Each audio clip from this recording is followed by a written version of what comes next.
Padre, la Escritura no menciona ninguna reunión de creyentes en Sabbat, nunca, ¿no? Pero en cambio sí hay versículos muy concluyentes, ¿no? Como Hechos 27, ¿no? Ajá. Y entonces vamos a buscar aquí Hechos 27, que es absolutamente claro lo que hacían los primeros discípulos, ¿no? A la cabeza de Pedro y de Pablo, que eran los pilares de la iglesia. Yo la iglesia prometía el primer día de la semana. Sí, ahí está claro. El primer día de la semana Lo nos, mismo- nos reunimos ¿para qué? Para partir el pan, Padre. En la Pascua judía, el Pesaj judío, se cambió por el rito de la Eucaristía. Los primeros cristianos lo tuvieron clarito desde el primer momento, ¿no? Sí. Ya no era el Sabbat, ya era el domingo, ya no era la paz, ya no era matar el cordero, ya era la Eucaristía. Dice, el primer día de la semana nos reunimos para partir el pan. Pablo, que iba a partir al día siguiente, estuvo hablando con ellos hasta medianoche. Ya va. Ahí hubo Entonces, un milagro mientras también. damos un momentico a comerciales que quieren implantarlo, vamos a cotejar esto, doctor, para que tenga contundencia eso de la reunión, basado en mismo Evangelista San Juan, el primer día de la semana después Seguimos del sábado. el programa Reflexión con la El Palabra de primer Dios día de y la tenemos semana algo después del muy sábado. interesante para ustedes, hijos. Bueno, hijo. Interesante, así que Biblia, hermano, en este momento, para que quede claro por qué nuestra iglesia católica celebra el domingo. O sea, ya están todos los argumentos bíblicos, hijo. La pregunta es para usted, Perdón, doctor. padre, espera, antes de terminar, me faltaba 1 Corintios 16, 1 y 2. Ajá. Pablo hablando a los corintios. En cuanto a la colecta en favor de los cristianos, hacer lo que ordené a las iglesias de Galacia. Ya le había ordenado a Galacia, entonces ya era una cuestión universal, era católica, ¿no? Claro. A Galacia está diciendo ahora a los corintios, los domingos, cada uno de vosotros, ¿por qué los domingos? Pudo haber dicho el sábado, ¿no? Sí, pudo O el haber viernes, ¿no? Separe lo que pueda según lo que gane, sin esperar a mi llegada para hacer la colecta.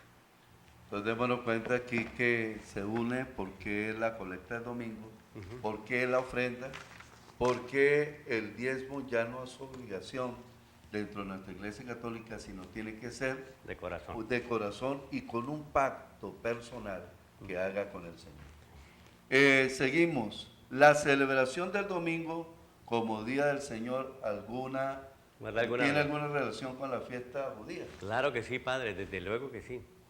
Jesús cumplió en su primera venida. Los judíos tenían 7 fiestas principales, ¿no?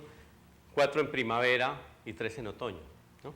Jesús cumplió esas fiestas, tenían un carácter profético y todas apuntan a Jesucristo, tanto a su primera venida como a su segunda venida. La primera venida de Jesucristo cumplió con las 4 principales fiestas judías. ¿Cuáles son? El Pesaj, Pesaj es una palabra hebrea que significa pasar por delante, seguir, ¿no?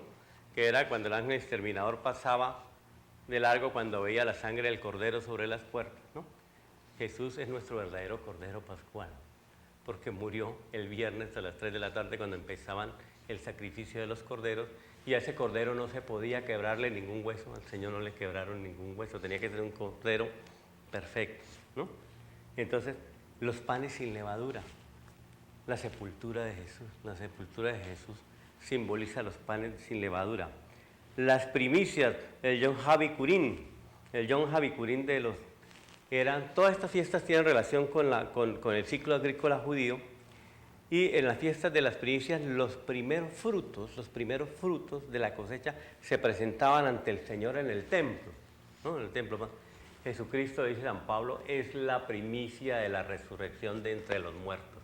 Es el primer fruto del nuevo pacto de la resurrección entre los muertos. Entonces, en Jesús se cumple la Pascua, el Pesaj judío, se cumplen los panes sin levadura y se cumplen las primicias. Pero hay otra fiesta que era la fiesta de las 7 semanas, o que nuestros hermanos hebreos llaman Shavuot, ¿no? Shavuot, que eran 7 semanas, y el primer día, después del último sábado, ¿no? Se reunían, ya había terminado las cosechas y se reunían los primeros panes, la fiesta de los primeros panes, el trigo ya elaborado. Ese día llega el Espíritu Santo y funda la iglesia, el Espíritu Santo del Señor funda la iglesia y ya el fruto preparado, ya terminado, y eso lo hace el domingo también. Entonces, Mire que Jesús cumple todas las fiestas judías. Hacen falta algunas fiestas por cumplir. Pues está como el Sukkot, que son las fiestas de los tabernáculos, que seguramente los cumplirá el Señor en su segunda medida cuando instaure el milenio. Pero bueno, eso es un tema de otra consideración, Padre, ¿no? Sí. Nos damos cuenta entonces aquí, porque el Señor dice, yo soy el pan vivo que ha bajado del cielo. del cielo. Sí, Señor. Entonces Correcto. allí nos damos cuenta nosotros de esta realidad simbólica que es el Señor. Correcto. Seguimos porque nos queda aquí el tiempo, doctor. para que Sí, no nos sí, quede- desafortunadamente el tiempo es muy corto en televisión corto, sí. y quisiéramos hablar más cosas y más detalles para que hubiese una mayor claridad, pero vamos a hacerlo en aras de tiempo lo más resumido posible, Está bien. Padre. Significa para los cristianos volver, ¿qué significa para los cristianos volver a celebrar el sábado? Bueno, en esto sí, me voy a demorar 3 minuticos, pero tiene que ser muy importante. Dice, hay una película que dice, retroceder nunca, rendirse jamás, ¿no? Yo creo que el mensaje es claro, rendirse nunca, pero retroceder a la antigua alianza jamás. Jamás. Porque nosotros no somos la nación hebrea, ¿no? Porque nosotros somos hijos del nuevo pacto. Y porque para guardar el sábado quiere decir que tengo que guardar toda la ley mosaica y que tengo que devolverme a todos los rudimentos de la ley, ¿no? Como le dice Pablo. Entonces, nuestro maestro es Jesucristo, no Moshe, no Moisés, No Moisés. ¿no? Somos salvos por la sangre de Jesucristo en la cruz, no por la sangre de Moshe. Sí. Esto, para nosotros es más importante el sacrificio de Cristo que la alianza que el Señor hizo con Moisés en el Sinaí. Ya no necesitamos que Moisés suba a la montaña y hable con el Señor para que nos transmita su pensamiento. Ya el Espíritu Santo de Dios habla a la iglesia de una y mil formas y su mensaje es contundente y lo entendemos, Padre, ¿no? Ahora bien, pero quiero irme a una que se llama Hebreos, ¿no? Porque nos da la razón por la cual no debemos volvernos al antiguo. Hebreos 12 dice acá. Dice Hebreos 12. Ahora bien, dice el autor de la carta a los Hebreos, ahora bien, cambiando el sacerdocio, ya no estamos en ya no estamos en el sacerdocio levítico, ya no hay templo de Jerusalén donde celebraban estos sacrificios. Yo creo que los hermanos mesiánicos tienen que mirar mucho esto porque hay muchas sinagogas, pero no hay templo de Jerusalén, ¿no? Entonces dice, ahora bien, cambiando el sacerdocio, se sigue necesariamente el cambio de la ley, ¿no?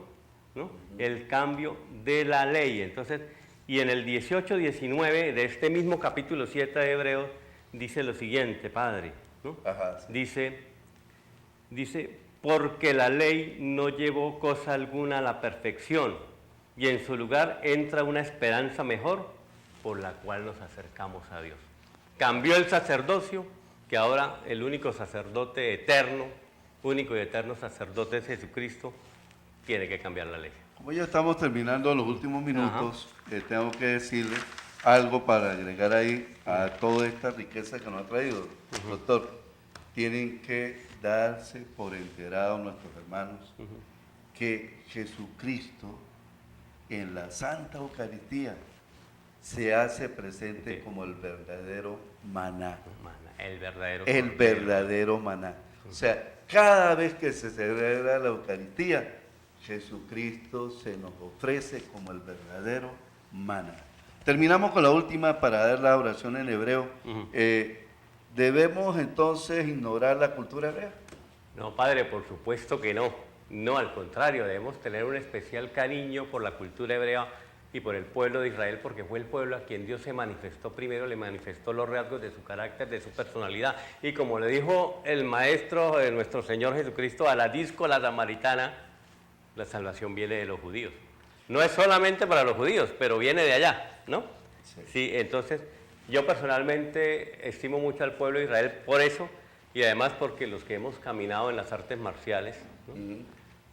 Por ejemplo, yo he trabajado mucho en una técnica de defensa que se llama el Krav Maga, que es la técnica de defensa del ejército israelí, que es considerada la mejor técnica de defensa del mundo. Entonces, debemos amar al pueblo de Israel, respetar mucho su cultura y, Padre, debemos conocer la cultura hebrea para entender bien los fundamentos de nuestra fe católica, ¿no? No, y además San Pablo nos dice en Corintios 1, para enriquecer lo que está diciendo el doctor, pero para los que Dios ha llamado, ajá, sí ya, judíos o griegos, este Mesías es fuerza de Dios y sabiduría. Bueno, ya nos despedimos con nuestros punticos, que vamos a dar un breve mensaje a los católicos y vamos a dar, por favor, la oración arónica en hebreo para que usted la escuche. Bien.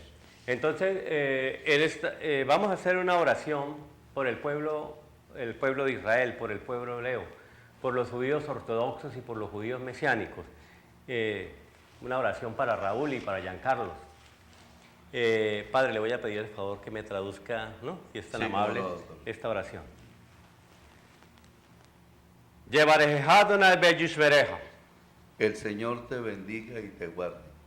Yaer Adonai panadeleja bijureja. El Señor haga resplandecer su rostro y tenga misericordia. Yisha Adonai panadeleja beyasenleja shalom. El Señor alce sobre ti su rostro y ponga en ti la paz. Qué oración tan bonita, ¿no, Padre? Bellísimo. Bellísimo. Hoy día dedicado a la Virgen María, sí. Pues mejor homenaje no podemos. Sí, y vamos a hacerle una oración para el pueblo católico, Padre. ¿Cómo no? Entonces, si es tan amable, me la permite y la digo, ¿no? ¿Cómo no? Con su permiso, Padre, y su bendición. Entonces voy a decir esta oración. Para todo el pueblo católico. Bendito sea el Señor Dios de Israel, porque ha visitado y redimido a su pueblo, suscitándonos una fuerza de salvación en la casa de David su siervo, tal y como lo había predicho desde antiguo por boca de sus santos profetas. Es la salvación que nos libera de nuestros enemigos y de las manos de todos los que nos odian, realizando la misericordia que tuvo con nuestros padres, recordando su santa alianza y el juramento que hizo a nuestro padre Abraham. Para concedernos que, libres de temor y arrancados de las manos de nuestros enemigos, le podamos servir en santidad y en justicia en su santa presencia todos nuestros días. Señor Todopoderoso, queremos ser como Juan el Bautista, como la Santísima Virgen María, como tus ministros actuales, como el Padre Esteban, profetas del Altísimo, pero ungidos por la fuerza del Espíritu Santo, para llevar a tu pueblo tu mensaje de salvación y de perdón de los pecados. Por la entrañable misericordia de nuestro Dios, nos ha visitado el sol que nace de lo alto, para alumbrar a aquellos que yacen en tinieblas y en sombra de muerte, para guiar los pasos de Colombia y Venezuela por los caminos de la paz. Amén. Amén. Y nos despedimos en honor a nuestra Madre del Cielo, en honor con ustedes, orando por el pueblo de Nepal, orando por esta frontera que estamos llenos de proveer y que pedimos al Señor que la selle con su bendición. Decimos, bendita sea tu pureza y eternamente lo sea, pues solo un Dios se recrea en tan preciosa belleza. A ti, celestial princesa, Virgen Sagrada María, yo te ofrezco en este día alma, vida y corazón. Míranos con compasión, no nos dejes, Madre mía, y danos tu santa bendición. En nombre del Padre, del Hijo y del Espíritu Santo. Amén. Con ustedes su programa Reflexiona con la Palabra de Dios.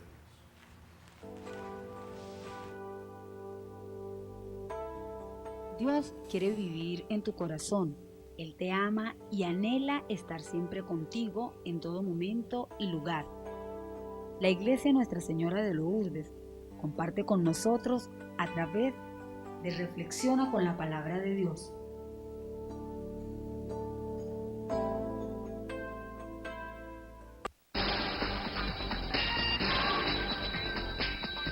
Intercanal, Televisión sin fronteras.